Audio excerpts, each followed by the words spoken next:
দোয়া কবুলের শর্ত: 5 ওয়াক্ত নামাজ আদায় করা, মিথ্যা কথা না বলা, কারো গীবত না করা, জিনা ব্যভিচার হারাম সম্পর্কর মতো জঘন্য কাজ না করা, হালাল খাদ্য খাওয়া, সুদ ঘুষ না খাওয়া, চক্ষু, অন্তর, হাত এবং লজ্জাস্থানের হেফাজত করা, দান সদকা করা, পর্দা করা, বেশি বেশি নফল ইবাদত করা, দুরুদ শরীফ ও ইস্তেগফার পাঠ করা। আপনারা অনেকেই দিনরাত বিলাপ করছেন, বিয়ে না হওয়া, সন্তান হচ্ছে না, চাকরি হচ্ছে না, অসুখ থেকে মুক্তি চাই, বাড়ি চাই, গাড়ি চাই, অথবা রিজিকের সমস্যা, অথবা পছন্দের মানুষকে বিয়ে করতে চাই বা স্বামীকে ফিরে পেতে চাই। কিন্তু আপনারা অনেকেই 5 ওয়াক্ত নামাজ ঠিকমতো আদায় করেন না।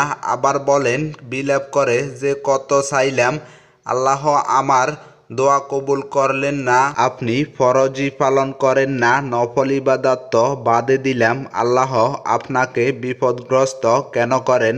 কারণ তিনি আপনাকে তার নিকটবর্তী করতে চান। আল্লাহর নিকটবর্তী হওয়ার জন্য ফরজ নামাজটা জরুরি, তারপর নফল নামাজ এবং তাহাজ্জুদ। কেউ কেউ আবার তাহাজ্জুদ পড়েন কিন্তু ফরজ নামাজ পড়েন না। শুধু আপনারা প্রিয় জিনিস পেতে চাইলে আপনাকে আল্লাহর প্রিয় হতে হবে। তাই দেখুন আপনার ত্রুটি কোথায় আর নিজেকে শুধরান।